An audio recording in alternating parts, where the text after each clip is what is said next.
Welcome to my channel WB advance education থেকে তোমাদের সবাইকে স্বাগত। আজ থেকে আমি চতুর্থ শ্রেণীর আমার গণিতের সমস্ত সমাধান করে দেব। চলো শুরু করা যাক। দেখো, আগের পড়া মনে করি। ইট সাজানো দেখি ও নিজে সাজাই। আমাদের বাড়ির চারপাশে পাঁচিল দেয়া হবে। আজ সকালে কিছু ইট এনে সাজিয়ে রাখা হয়েছে। আমি ইট সাজানো দেখি ও মোট ইটের সংখ্যা গুনি। এবার দেখো কতগুলো ইট সাজানো আছে। দেখো এই সাইডে 1 2 3 4 এবং এখানে দেখো একটি লাইন আছে, তাহলে এর উল্টো সাইডে 4টি ইট আছে। তাহলে এই সারিতে 8টি ইট আছে, এই সারিতে 8টি ইট আছে। তারপরে সারিতে দেখো 1 2 3 4 5 6 7 8, তাহলে এই সারিতেও 8টি ইট আছে। তারপরে সারিতে দেখো 1 2 3 4, আবার এর উল্টো সাইডেও 4টি ইট আছে, তাহলে 4টি 4টি 8টি ইট হবে। তাহলে এই সারিতেও 8টি ইট আছে। তারপরে সারিতে দেখো 1 2 3 4 5 6 7 8, তাহলে এই সারিতেও 8টি ইট আছে। এখানে দেখো মোট সারির সংখ্যা বলা হয়েছে, তাহলে এখানে কটি সারি আছে না 1 2 3 4, তাহলে এখানে মোট সারির সংখ্যা 4টি।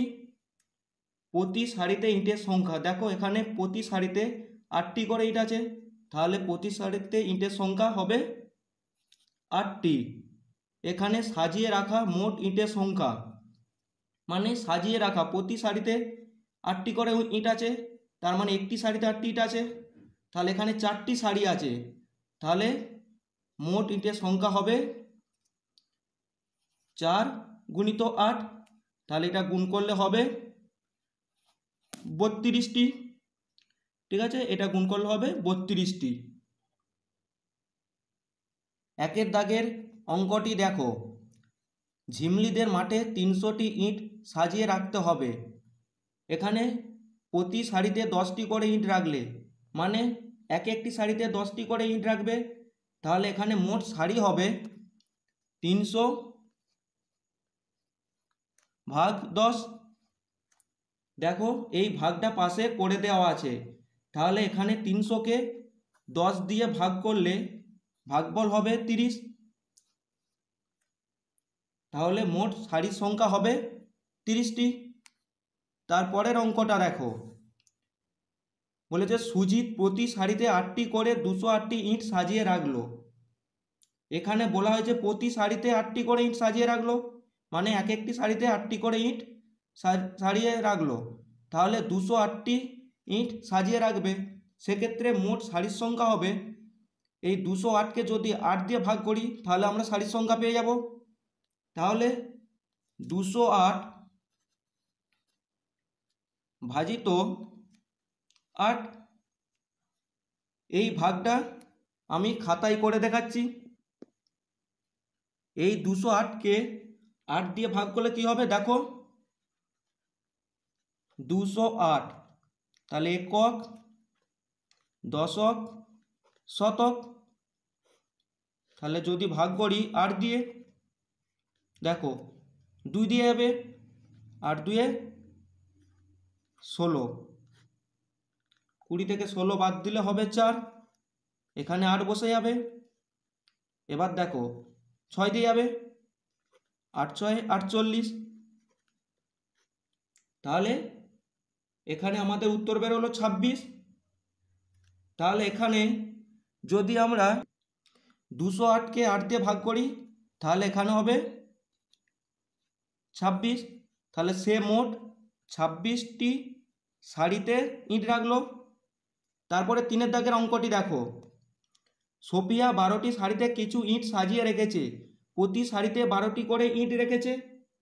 এখানে বলেছে প্রতি সারিতে 12টি করে ইট রেখেছে, তার মানে এক একটি সারিতে 12টি করে ইট রেখেছে, তাহলে 12টি সারিতে ইট রাখলে হবে 12 গুণিত 12, তাহলে মোট ইটের সংখ্যা হবে 12 গুণিত 12, এটা গুণ করলে হবে 144। ঠিক আছে, তাহলে সোফিয়া মোট 144টি ইট সাজিয়েছে। তারপরে দেখো, আজ আমি 20টি ইঁট নিজের মতো করে কয়েকটি সারিতে সাজাবো। দেখো এখানে 20টি ইঁট সাজানো হয়েছে, তাহলে প্রতি সারিতে 5টি করে ইঁট আছে। এখানে বলা হয়েছে মোট ইঁট কটি, তাহলে এখানে বলে দেওয়া আছে মোট ইঁট 20টি, তাহলে এখানে 20 হবে।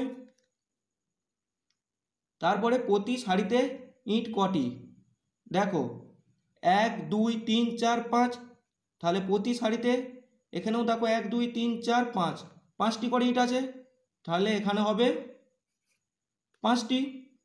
তারপরে দেখো বলেছে মোট সারি হবে, এক্ষেত্রে মোট সারি হবে তাহলে 20/5, তাহলে এটা ভাগ করলে হবে 4, 5 4 20। তার রঙিন কার্ড নিয়ে খেলা করি। দেখো 100, 10 ও 1 নিয়ে খেলা করি। এখানে 3টি রং দেওয়া আছে, একটি সবুজ, একটি হলুদ আর একটি গোলাপি। তাহলে 10টি 1 হলে একটি 10 নেব, আবার যদি 10টি 10 হয় তাহলে একটি 100 নেব। দেখো এখানে শতক, দশক, একক বিস্তার করে লিখি, স্থানীয় মানে বিস্তার করে কোথায় লিখি, অঙ্কে লিখি, কোথায় লিখি। এখানে দেখো শতকের ঘরে 100 100, দশকের ঘরে 10 10, এককের ঘরে 1 1 1। তাহলে বিস্তার করে লিখি, এখানে দুটো 100 আছে, তাহলে এখানে 200 হয়েছে। এখানে দেখো দুটো 10 আছে, তার জন্য এখানে 20 হয়েছে। আর এখানে দেখো 3টি 1 আছে, তার জন্য এখানে 3 হয়েছে। এবারে স্থানীয় মানে বিস্তার করে কোথায় লিখি, দেখো 2 শতক। দেখো এইটিকে যদি আমরা একক, দশক, শতক আকারে সাজাই তাহলে 2 শতক। এটি দেখো একক, দশক, তাহলে এটি 2 দশক। আর এটি এককের ঘরে আছে, তাহলে 3 একক। অঙ্কে লিখি, তাহলে এটি হবে 223। কোথায় লিখি, এখানে হবে 223। তারপরেরটি দেখো, এখানে শতকের ঘরে 4টি 100 আছে, তাহলে এখানে হবে 400 যোগ, এখানে দেখো দশকের ঘরে 1 2 3 4 5 6, 6টি 10 আছে, তাহলে এখানে হবে 60 যোগ, এখানে দেখো এককের ঘরে 1 2 3 4 5, 5টি 1 আছে, তাহলে এখানে হবে 5। দেখো এবারে স্থানীয় মানে বিস্তার করে কোথায় লিখি, এখানে হবে একক, দশক, শতক মানে 4 শতক। তারপরে হবে 6 দশক, 6 দশক। দেখো তারপরে হবে 5 একক, তাহলে এখানে হবে 5 একক। তারপরে দেখো অঙ্কে লিখি, তাহলে 465। কোথায় লিখি, তাহলে এখানে হবে 465, 465।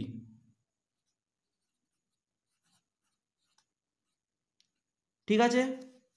তারপরে দেখো এখানে 3টি 100 আছে, তাহলে এখানে হবে 300 যোগ, এখানে দেখো 1 2 3 4 5, তাহলে 5টি 10 আছে, এখানে হবে 50 যোগ, এখানে দেখো 1 2 3 4, তাহলে 4টি 1 আছে, এখানে হবে 4।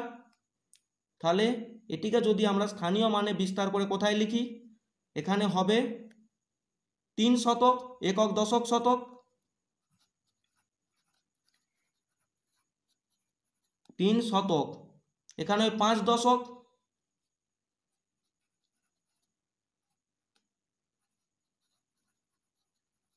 5 দশক, এখানে হবে 4 একক, 4 একক। এখানে অঙ্কে লিখি, তাহলে এখানে হবে 354। এবার দেখো কোথায় লিখি, তাহলে এখানে হবে 354, 354। 54। তারপরে দেখো এখানে বিস্তার করে লিখি, এখানে বিস্তার করে দেওয়া আছে, তাহলে 100 যোগ 30 যোগ 2, তাহলে এখানে একটি 100, তাহলে আমরা এখানে একটি 100 লিখব। এখানে দেখো 30 মানে 3টি 10 হবে, 10 10 10, 3টি 10। এখানে দেখো 2 আছে, তাহলে এখানে এককের ঘরে 2টি 1 হবে, 1 1। এবারে স্থানীয় মানে বিস্তার করে কোথায় লিখি, তাহলে এখানে হবে 100,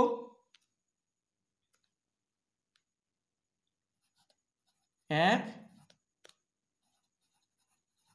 শতক, এখানে হবে 3 দশক, 3 দশক, আর হবে 2 একক, 2 একক। তাহলে এখানে হবে অঙ্কে লিখি, তাহলে এটিকে আমরা যদি অঙ্কে লিখি হবে 132। কোথায় লিখি, তাহলে এটি হবে 132, 132। বাকিগুলো একইভাবে, তাই তোমরা করে নেবে। আজকের ভিডিওটি এই পর্যন্ত। ভিডিওটি যদি তোমাদের ভালো লাগে অবশ্যই একটি লাইক দিও, আর আমার চ্যানেলটি যদি সাবস্ক্রাইব না করে থাকো চ্যানেলটি সাবস্ক্রাইব করে পাশে থাকা বেল আইকন প্রেস করে অন নোটিফিকেশন অন করে রাখো, যাতে নেক্সট ভিডিও নোটিফিকেশন তোমরা সবার আগে পেয়ে যাবে।